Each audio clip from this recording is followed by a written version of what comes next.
આપ જોઈ રહ્યા છો સ્પાર્ક ટુડે ન્યૂઝ. સમાચાર દમણથી મળી રહ્યા છે. સંઘ પ્રદેશ દમણ દીવની લોકસભા બેઠકના ભારતીય જનતા પાર્ટીના ઉમેદવાર લાલુભાઈ પટેલે શ્રી રામ મંદિર, મિતનાવાડ, આંબાવાડી, પટલારા, મોટી દમણથી ચૂંટણી પ્રચાર શરૂ કર્યો હતો.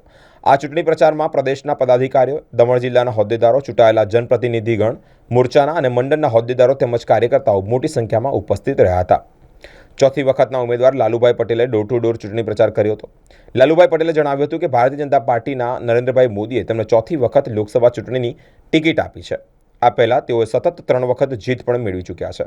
વર્ષ 2009માં, વર્ષ 2014માં અને વર્ષ 2019માં ચૂંટણી પ્રચાર દરમિયાન પટલારા સ્થિત રામજી મંદિરે દર્શન કરી ચૂંટણી પ્રચારના શ્રી ગણેશ કરતા જ આવ્યા છે. આ સિલસિલો તેમણે આ વખતથી યથાવત રાખ્યો છે. અનેક જગ્યાએ તેઓનું ઉત્સાહભેર સ્વાગત પણ કરવામાં આવ્યું. ઘરે ઘરે મતદારોએ ફૂલ પહેરાવીને સ્વાગત કર્યું. ગામના દરેક વ્યક્તિ સાથે તેઓએ સારા સંબંધ પણ કેળવ્યા છે. લગ્ન પ્રસંગમાં અનેક સમાજમાં તેઓ હાજરી પણ આપતા હતા. ચૂંટણી પ્રચારમાં દરેક તેમનાથી પરિચિત હોય તેમ ઉત્સાહભેર સ્વાગત કરવામાં આવ્યું.